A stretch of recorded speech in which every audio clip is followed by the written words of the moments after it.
MLA వెంటనే క్షమాపణ చెప్పలేదంటే ఆయన నిద్రలో రాత్రి చెప్తారని మరోసారి హెచ్చరిస్తున్నాము. ఇప్పటికే చాలా ఆలస్యమైంది. ఎమ్మెల్యే గారు దయచేసి మీరు బహిరంగ క్షమాపణ చెప్పండి, లేదంటే మీకు నిద్ర రాత్రులు చాలా గడుపుతారని హెచ్చరిస్తున్నాం. మేమా ఆయన మాకు ఇంతవరకు ఎమ్మెల్యే గారు క్షమాపణ చెప్తారని వేచి చూస్తున్నాం. ఇప్పటికి వారం అవుతోంది, ఆయన ఇంతవరకు క్షమాపణ చెప్పలేదు. బహిరంగ క్షమాపణ ఒకటి కోరుతాము. ఆయన ఏమి అంత ఈగో పట్టిస్తాడు? ఆయన ప్రజానేత కదా, ఎందుకు ఇంత ఆరాధన చేస్తాడు? ఆయన ఒక మరంపో బస్ స్టాండ్ లో ఇలా మాట్లాడుతున్నాడు. ఆయన ఏందండి ఇది? మా హీరో గారు తల్లిగారిని అంటే మమ్మల్ని అన్నట్లే మాకు బాధ ఉంది. మేము వచ్చాము, అడగడానికి వచ్చాము. ఏం సార్ కనీసం మాట్లాడడం లేదు. వీళ్ళు ఇంత దారుణమా? పోలీసుల్ని గవర్నమెంట్ ఇంత దారుణంగా ఉంది. ఆయన దగ్గర ఒక సమాపం చెప్పలేదా గవర్నమెంట్? కూడా ఒక సమాపం చెప్పలేదా గవర్నమెంట్? బయటకు సమాపం చెప్పలేదా గవర్నమెంట్? ఏం గవర్నమెంట్ వస్తుంది ఇక్కడ? దుర్గా ప్రసాద్ గారు వెంటనే క్షమాపణ కోరాలి. లేని పక్షాన ఇది ఉద్యమం ఇలాగే కొనసాగుతుందని ఘంటాపరంగా చెబుతున్నాం. సార్ మేము ఇష్యూ చేయడం లేదు సార్. మేము క్షమాపణ ఒకటి కోరుతున్నాము. ఎమ్మెల్యే గారు ఇంతమంది డిపార్ట్మెంట్ అడ్డం పెట్టుకొని ఆయన ఆడవాళ్ళు మాది ఇంట్లో కూర్చుంటే ఇది కుదరని పని. ఈ రోజైనా కాదు, ఇంక నెల అయినా.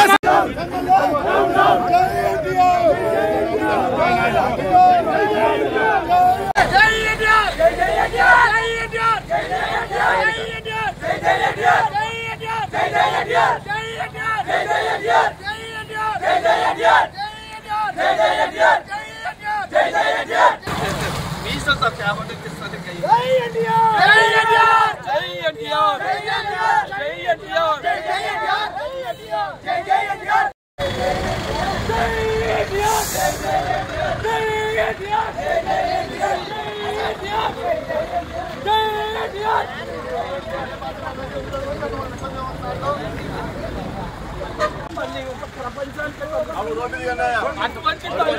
అటువంటి తల్లిని తిట్టినా కానీ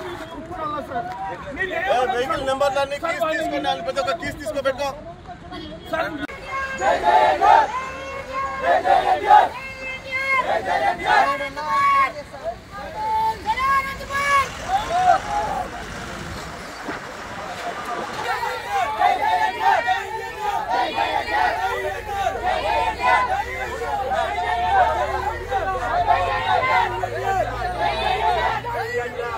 అందరం కలిసి ఒక తల్లి కొడుకులం సార్. అందరం ఇక్కడ ఉండే కల్లా అమ్మ సార్ ఆయన సార్. ఇక్కడ ఉండే వాళ్ళ ఆయన కొడుకులమే సార్. అధికారంలో ఉండి అసలు మాట్లాడడం తప్పు మాట్లాడితే అలా అవునా కాదా? వాళ్ళు కూడా అలాగే చెప్పడానికి వెళ్తున్నాం. పట్టాలకు వచ్చి చేయడానికి వెళ్ళట్లేదు. సరే వాళ్ళు చెప్పదాలు కూడా ఎమ్మెల్యే అయ్యింది, కనీసం వాళ్ళ జీవితానికి ఎమ్మెల్యే అయ్యింది, అంతమంది కనీసం అధ్యక్షులు ఎందుకున్నారు? వాళ్ళు కనీసం ఈ తప్పు చేయకూడదు మనకు ఆలోచిస్తున్నారు లేదు. అలాంటి మీరు కాపాడడానికి, ప్రభుత్వం కాపాడడానికి ఇదే ప్రభుత్వం కోసం 100 కేజీలు పెట్టిస్తున్నారు. 100 కేజీలు ఉన్నాయి ఇదే టీడీపీ పార్టీ కోసం. మరి ఇదే పార్టీ మాకు అడ్డుగా రావడానికి ఈరోజు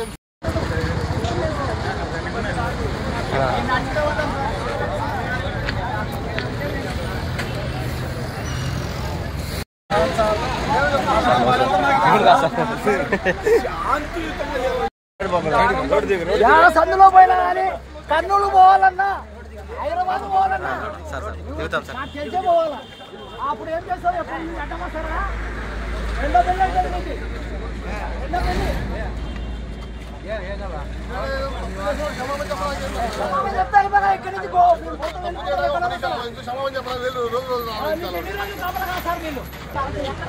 ఎవరు లేరు, ఎమ్మెల్యే లేడు. సింగల్ వచ్చిన మా సొంత ఖర్చులతో మాకు ఎవరు లేరు. సపోర్ట్ మీరే సపోర్ట్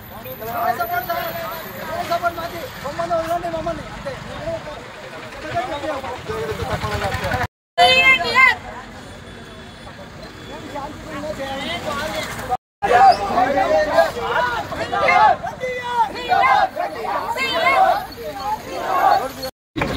మాది కర్నూలు సిటీ గౌరవ అధ్యక్షులు, కర్నూలు సిటీ అధ్యక్షుడు, ఉపాధ్యక్షుడు అందరం కలిసి కర్నూలు సిటీ నుంచి వచ్చాము.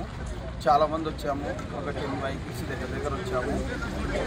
ఇప్పుడు అతను దగ్గుపాటు అని అతను ఒక ఎమ్మెల్యే, ఒక ప్రజా అధికారి. అతనే ఒక అమ్మని, ఒక తల్లిని, ఆ తల్లిని ఒక దూషిస్తే అతను ఒకసారి చెప్పడానికి కూడా సంకోచిస్తున్నాడంటే ఆయన ఒక తల్లికి ఒక్కటే కొడుకు. అదే మా ఎన్టీఆర్ అమ్మకి మొత్తము, మా అమ్మకి టోటల్ ఇండియా మొత్తం కొడుకులమే. ఆ ఒక్కనికి అంత ఉంటే మా ఇంత దేశంలో ఉన్న కొడుకులకి ఎంత ఉండాలా మీరే చెప్పండి. అతను మాట్లాడడము తప్పు, దాన్ని వెనక్కి తీసుకోవాలా, బహిరంగంగా క్షమాపణ చెప్పాలి. అతను ఎవరితో మాట్లాడాడో అతన్ని పక్కన పెట్టుకొని, మీడియా పెట్టుకొని క్షమాపణ చెప్పాలి. ఆ తల్లికి కాళ్ళు మొక్కిని కాళ్ళతో పాలాభిషేకం చేసినా ఆయన తప్పు పోదు. కానీ మేము మా ఎన్టీఆర్ అన్న మాకు నేర్పించిన సంస్కారము ఓపిక పట్టండి అంటే ఇంతసేపు ఓపిక పట్టినందుకు మా ఓపికకి ఫలితంగా అనంతపురం వస్తుంటే 30 కిలోమీటర్స్ దూరమే మాకు నిలబెట్టేశారు. అదే మేము మంచితనం ఆలోచించకుండా ట్రైన్లు, బస్సులు పట్టుకొని కూడా రాగలం. ఈ రోజు ఆపొచ్చు, రేపు ఆపొచ్చు, ఎల్లుండి కూడా ఆపలేరు. ఎన్టీఆర్ అన్న కోసం చావడానికైనా సిద్ధమే అందరము.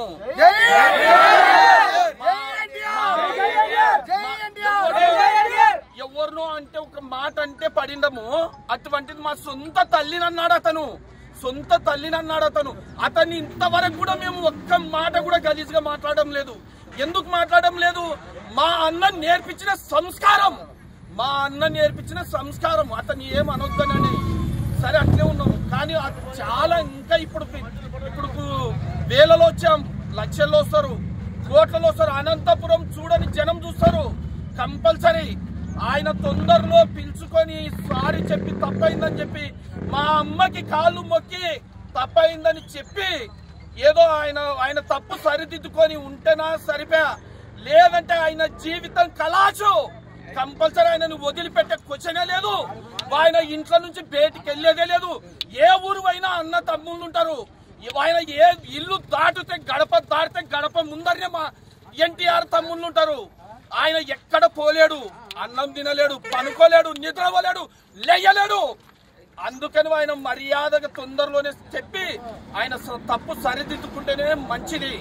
లేదంటే ఆయన పరిణామం చాలా ఉంటది. దాన్ని చెప్పలేని పరిణామాలే ఉంటాయి. కంపల్సరీ ఇంకా మా ఎన్టీఆర్ చెప్పకుండానే మేము వచ్చాము. ఆయన గాన చెప్పాడు అనుకో అనంతపురం అడ్డంగా కంపల్సరీ తగలబడుతుంది. దాని నుంచి నో డౌట్. ఆయన ఇల్లు తగలబెట్టడానికి 5 నిమిషాలు. మొన్న కూడా ఫస్ట్ రోజు మా వాళ్ళు శాంతియుతంగా కూర్చొని నిరసన చేశారు. శాంతియుతంగా ఆయన అంత నిరసన చేస్తుంటే అదే ముందర వచ్చి చెప్పాలా. ఇంట్లో ఉండి ఫోన్ లో పెట్టుకొని వీడియో తీసి చెప్పడం కాదు, నాది కాదు. ఫ్యాన్స్ అసోసియేషన్ నుండి వస్తున్నాం, స్టేట్ కన్వీనర్. ఇలా మా అనంతపురం మా ఎన్టీఆర్ అభిమానులు చౌదరి అన్న పిలుపునిచ్చారు. దానివల్ల మేము రాత్రి నుండి కారులో ప్రయాణం చేస్తుండగా అనంతపూర్కి 30 కిలోమీటర్స్ బ్యాక్లో మమ్మల్ని ఆపడం జరిగింది. మేము అక్కడికి వెళ్ళి మద్దతు తెలపాల్సిందిగా మేము మా ఫ్యాన్స్ తరపు నుండి చేయాలనుకున్న దాన్ని కార్యక్రమం పోలీసులు మమ్మల్ని ఆపేసి మీరు వెళ్ళడానికి వీల్లేదని అంటున్నారు. అయినా సరే మేము వెళ్లాల్సిందేనని చెప్పి మేము వాగ్దానం దిగి రోడ్డు మీద మా కార్లు కీ తాళాలుగా లాక్కోవడం జరిగింది. ఎలా అయినా సరే మేము అనంతపూర్ వెళ్ళి ఆయనని మేము చూసి మాట్లాడి రావాల్సిందే. మా ఎన్టీఆర్ అన్నకి మద్దతు చెప్పాల్సిందే. చెప్పకపోతే మేము ఇక్కడ నుండి కదిలేదు. ఎక్కడెక్కడ నుండి వచ్చిన వాళ్ళందరూ ఇక్కడే ఉండిపోతాం. అవసరం అయితే కాళ్ళు నడకతైనా సరే అక్కడికి వచ్చి మేము ఏమైనా చేస్తాం. ఇప్పుడు శాంతియుతంగా వెళ్ళాలనుకుంటున్నాం. దాన్ని మీరు వైలెంట్ గా చేయాలనుకుంటే మాత్రం దాన్ని వైలెంట్ చేసే లాగా కూడా మేము ప్లాన్ చేస్తామని కానీ చెప్తున్నాం. ఇది ఒకటే కాదు, మేము చాలా దూరం నుండి వచ్చున్నాం. రాత్రి అనంగా కారులో వచ్చి డ్రైవ్ చేసుకుంటూ వచ్చాం. ఇప్పుడు మమ్మల్ని ఒక 30 కిలోమీటర్స్ లోపల మమ్మల్ని ఆపడం చాలా బాధాకరం. ఇది మమ్మల్ని అక్కడికి వెళ్ళనిచ్చాలి.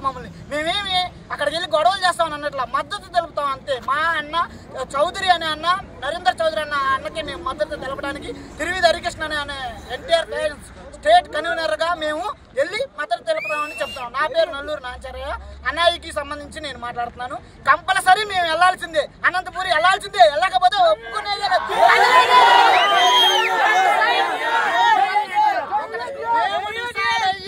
ఒక్కసారి కానీ వెనక్కి తిరగకుండా ముందుకు బయలుదేరామంటే ఎవరు వచ్చినా ఆగే ప్రసక్తే లేదు. అనంతపూర్ చేరాల్సిందే, మేము మద్దతు తెలపాల్సిందే. శాంతియుత మద్దతు తెలపడానికే మేము ప్రయత్నిస్తున్నాం. కాకూడదు, వైలెంట్ కావాలంటే మీకు ఎంత కావాలంటే అందిస్తాం.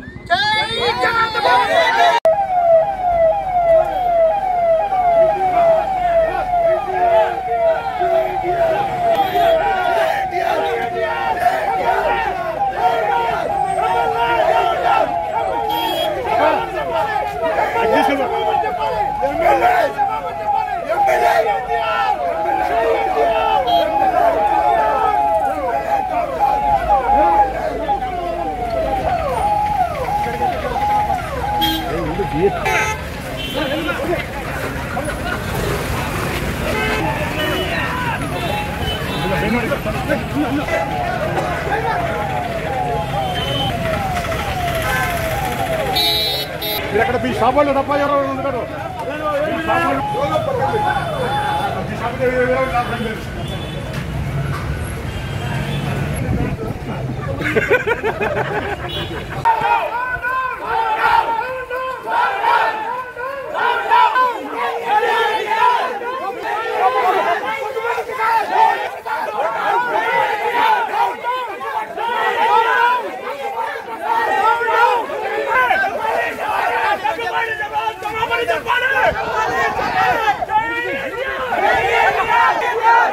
చెప్పాలి